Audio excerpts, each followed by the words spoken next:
Hello and welcome everyone. Today I'm going to show you different tips and tricks on how to link some items of the theme builder, like the primary, accent and warn colors, to different items of the code. As you can see here, I have the primary color that is linked. Now I am linking the warn color. But you could also link the accent color.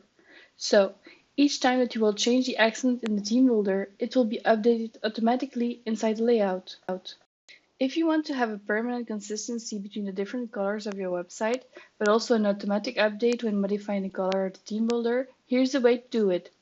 Delete this line of code for buttons, for example. Use those classes that I'm showing now to have an automatic update of the different colors. If you want to modify text that is present in multiple places in the code or a class that is present everywhere, you can update in batch without updating manually one by one. In this case, I am modifying the mat warn.